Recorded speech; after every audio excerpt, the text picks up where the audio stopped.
தமிழ்நாடு ஆளுநர் அர்லேக்கருடன் தலைமைச் செயலாளர் சந்தித்திருக்கிறார் அப்படிங்கிற செய்தியை பார்க்கின்றோம். இதை பற்றிய செய்தியை மதியமே பார்த்தோம். ஆட்சி அமைக்க யாருக்கும் மெஜாரிட்டி கிடைக்காத நிலையில் தலைமைச் செயலாளர் ஆளுநரை சந்தித்திருக்கிறார்.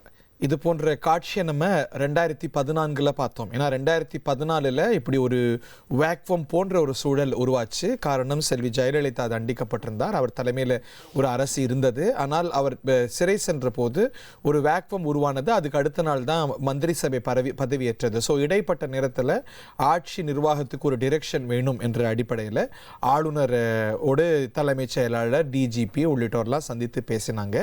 இன்னைக்கு ஒரு காபந்து அரசு இருக்கிறது. அந்த காபந்து அரசுடைய தலைவராக out going chief minister Stalin அவர்கள் தான் இருக்கிறார்.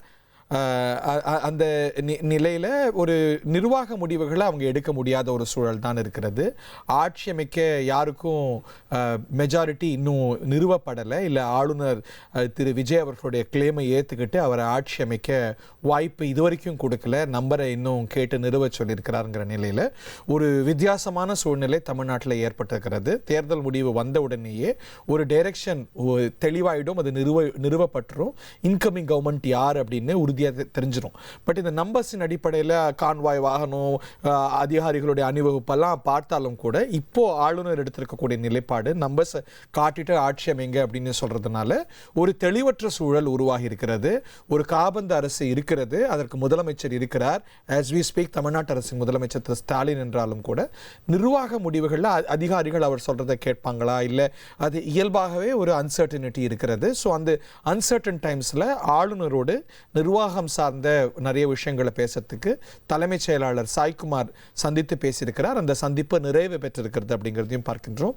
நம்ம அறிகின்றோம் டிஜிபி அவர்களும் கூட ஆளுநரை சந்திப்பார்கள் அப்படின்னு. Maybe not. நம்முடைய செய்தியாளர் பாரதி ராஜா இணைந்திருக்கிறார். இந்த சந்திப்புடைய முக்கியமான அஜெண்டா என்ன பாரதி ராஜா? கண்டிப்பாக ஹரி, இது ரெண்டு நம்ம பாயிண்ட் ஆஃப் வியூல பார்க்கணும். முதல் விஷயம் என்னன்னா, பொதுவாகவே இது போன்ற தேர்தல்கள் முடிந்தா பதவியேற்பு விழா குறித்த ஏற்பாடுகள் குறித்து ஆளுநரோட பாதுகாப்பு ஏற்பாடுகள், அவரோட நேரம் உள்ளிட்ட பல்வேறு விஷயங்களை தலைமைச் செயலாளரும் அதே போல காவல்துறை உயர் அதிகாரிகளிடம் ஆலோசனை நடத்த வழக்கம். ரெண்டாவது விஷயம், இப்பதான் இந்த முக்கியமான கிரைசிஸ் நம்ம தமிழ்நாட்டில் எப்பவுமே சந்திக்காத ஒரு விஷயம். இன்று எந்த அரசுக்கும் தனி பெரும்பான்மை கிடைக்கல, ஆனா தனி கட்சி மெஜாரிட்டி அப்படின்றது கிடைச்சிருக்கு. தாவேக்காவுக்கு 108 இடங்களை கைப்பற்றினாங்க. அதுல விஜய் அவர்கள் 2 இடத்துல போட்டிட்டார், 2 இடத்துலயுமே வெற்றி பெற்றிருந்தார். 1 ரிசைன் பண்ணணும். அப்ப 107 தான் இருக்கு. தமிழக சட்டமன்றத்துல ஒரு கட்சி மெஜாரிட்டியா காட்டணும் அப்படின்னா அவங்களுக்கு 118 சீட் வேணும். 107 தான் இப்போதைக்கு இருக்கு.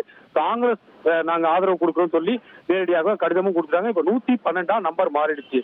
இருந்தாலும் அந்த சட்டப்பேரவையில் பெரும்பான்மைக்கு போதுமானதாக இல்லை. பெரும்பான்மைக்கு இன்னும் கூடுதலாக 6 இடங்கள் தேவைப்படுகிறது. ஏற்கனவே பேச்சுவார்த்தைகள் தற்போது கூட சிடிஆர் நிர்மல்குமார் அவர்கள் கம்யூனிஸ்ட் அலுவலகத்துக்கு சென்றால் அடுத்து திருமாவளவனை சந்திப்ப இருக்கிறதாகவும் தகவலாம் இருக்கு. இந்த நிலையில தான் தமிழக தலைமைச் செயலாளர் சாய்குமார் அவர்கள் ஆளுநரை சந்தித்திருக்கிறார். இது ஆளுநர் அழைப்பின் பேரில் நடந்த ஒரு சந்திப்பு என்று சொல்லப்படுகிறது. அது மட்டுமல்ல, தலைமைச் செயலாளரிடம் மட்டுமல்ல, தமிழக டிஜிபியையும் அழைத்திருக்கிறார்.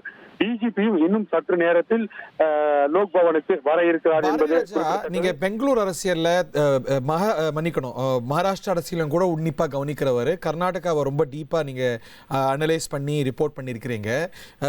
இது போன்ற ஒரு சூழல்கள், அன்சர்டனிட்டி கர்நாடகத்தில் நடந்தது உண்டு.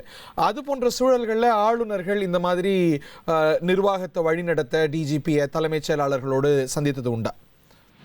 கண்டிப்பாகவே. இப்ப என்னன்னா, இன்னைக்கு இருக்கிற சூழல சட்ட ரீதியான ஒரு நடைமுறைகளை கையாள தாவேகா முன்னெடுத்திருப்பதாக சொல்லப்படுகிறது. குறிப்பா உச்ச நீதிமன்றத்தை நாடுறதுக்கு ஆளுநருக்கு இதை தடுத்து நிறுத்தி வைப்பதற்கான அதிகாரம் இல்லை, எங்க கிட்ட தனி பெரும்பான்மை இருக்கு, நாங்க நிரூபிக்கிறோம் சட்டமன்றத்தில் சொல்லியும் ஆளுநர் எங்களுக்கு அந்த வாய்ப்பை வழங்கவில்லை அப்படின்னு சொல்லி அவர்கள் நீதிமன்றத்துக்கு போவதற்கு வாய்ப்பு இருக்குது. அதன் பிறகு நீதிமன்றம் என்ன தீர்ப்பு வழங்குறதோ அதன்படி நடக்கணும். ஆனா இப்போதைய சூழல் ஆளுநர் என்னன்னா, இங்க இவர்களுக்கு வாய்ப்பு வழங்கலாமா, வழங்கலன்னா என்ன மாதிரியான சட்ட சிக்கல்கள்லாம் இருக்கு அப்படின்றது. ஒரு கான்ஸ்டிடியூஷனல் வேக்வம்ல ஒரு காபந்து அரசு இருக்கும்போது ஒரு இன்னொரு நிர்வாகத்தை வழிநடத்த ஒரு அரசு மெஜாரிட்டி நிறுவப்படாத போது ஆளுநர்கள் எப்படி நடந்துட்டு இருக்காங்கன்னு கேட்கிறேன். இந்த மாதிரி அரசுக்கு டைரக்ஷன்ஸ் கொடுத்துருக்காங்களா?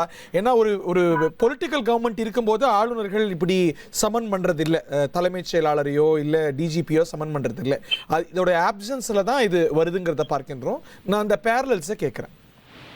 கண்டிப்பாகவே இப்ப பொதுவாக பிரசிடென்ட் ரூல் அப்படின்னு சொல்லுவாங்க இல்லையா, அந்த ரூல் இல்லாத போது இவர்கள் நேரடியாக நிர்வாகத்தை இயக்க முடியாது அப்படின்றதான் சூழல். இப்ப கூட இந்த பதவி காலம் முடிஞ்சிருச்சு, அந்த சட்டமன்றத்துடைய பதவி காலம் மே 5ஆம் தேதி முடிஞ்சதுன்னு சொன்னா கூட காபந்து அரசுன்னு சொல்லி இன்னும் ஸ்டாலின் அவர்கள் தான் முதல்வர் அப்படின்ற காபந்து அரசுல இருக்காரு. அப்படின்னா அவர் தான் இப்போதைக்கு முதல்வர் அப்படின்றது ஒரு ஷேடோ முதல்வர் மாதிரி வச்சுக்கலாம். முதலமைச்சர் தமிழ்நாட்டு அரசுடைய முதலமைச்சர் திரு ஸ்டாலின் அவர்கள் தான். காபந்து அரசுனால நிர்வாக முடிவுகள் எடுக்க முடியாது, அவ்வளவுதான். ஆமா, நிர்வாக முடிவுகளை எடுக்க முடியாது, அதுதான் சொல்றேன். ஆனால் இந்த நிர்வாகத்தை இயக்கணும். இப்ப இந்த மீட்டிங் பத்தி மட்டும் நம்ம சொல்லணும் அப்படின்னா ஏற்கனவே சொன்ன 2 பாயிண்ட் தான். ஒண்ணு, பதவி ஏற்பு விழாவுக்கு ஏற்பாடு செய்யுங்கள், இந்த மாதிரியான ஏற்பாடு இருக்கணும், இந்த மாதிரியான கேட்டுக்கு சட்டமன்றத்தை கூட்டணும். நம்ம போலங்கிறத பாக்குறோம்ல. ஏன்னா இப்போ வந்து பதவியேற்பு விழாங்கிறது அரசு நிறுவப்படும் போதுதான். இப்ப இவங்க ஆளுநர் என்ன நிலைப்பாடு எடுத்திருக்காரு, நம்பரை காட்டுங்க அப்புறம் பதவியேற்பு விழான்னு இருக்கிறார். சோ அந்த கட்டத்துக்கு போகாத போது இப்போ தலைமைச் செயலாளரோடு என்னென்ன விஷயங்கள் பரிமாறப்பட்டிருக்கலாம், day to day functions of the administration, அது என்ன, அதோடைய எஸ்ஓபி பத்தி பேசப்பட்டிருக்கலாமா, டிஜிபி கிட்ட கண்டிப்பா லா அண்ட் ஆர்டர் வந்து இயல்பா இருக்கா அப்படின்னு கேட்டிருக்கலாம். இன்னைக்கு காலையில மரினாலெல்லாம் போலீஸை குவிச்சாங்க பார்த்தோம். சோ இந்த லா அண்ட் ஆர்டர் சம்பந்தமா பேசியிருப்பாங்களா, என்ன இதோடைய இந்த சந்திப்புல என்ன பேசப்பட்டிருக்கலாம்? கண்டிப்பாகவே இந்த 2 நாட்கள் தாவேகாவுக்கு தனிப்பெரும்பான்மை இல்ல அப்படின்றதுனால நீங்க பாருங்க, நீங்க புதிய அரசு முழு மெஜாரிட்டியோட வரணும் அப்படின்ற ஒரு காரணத்தை தான் ஆளுநர் முன்வைக்கிறாரு. அதுக்காகத்தான் இந்த தாமதம் அப்படின்னு சொல்லப்பட்டாலும் கூட அரசியல் ரீதியா பார்க்கும்போது பல்வேறு நகர்வுகள் நம்ம நேற்றுல இருந்தே பாக்குறோம். குறிப்பா நேற்று இரவுல இருந்து நடந்த முன்னேற்றங்கள்லாம் தமிழ்நாட்டு வரலாற்றிலேயே நம்ப முடியாத விஷயங்களா பேசப்பட்டு இன்னமும் பேசிட்டு தான் இருக்கும். இப்ப கூட எடப்பாடி அவர்கள், எதிர்கட்சி தலைவர் எடப்பாடி அவர்கள் புதுச்சேரி பயணம் மேற்கொள்றார். அங்கு எம்எல்ஏக்கள் ரெசார்ட்ல தங்கி வைக்கப்பட்டிருக்காங்க. இந்த மாதிரி அரசியலா இருக்கு. ஒருவேளை திமுகவும் அதிமுகவும் சாதாரண சூழல்ல இருக்கும். 1,28,00,000 மனங்களை வென்ற தந்தை டிவி யூடியூப் சேனல். தவிர்க்க முடியாத தம்ப்நெயில், கலக்கலான கான்டென்ட்ஸ். நீங்களும் இந்த குடும்பத்தில் இணைய இப்பவே சப்ஸ்கிரைப் பண்ணுங்க. அசுரபலம் கொண்ட எங்கள் டிஜிட்டல் கரங்களில் உங்கள் விளம்பரங்களை சேர்க்க வாட்ஸ்அப் பண்ணுங்க. 8939888838. Email advttv@dttv.in.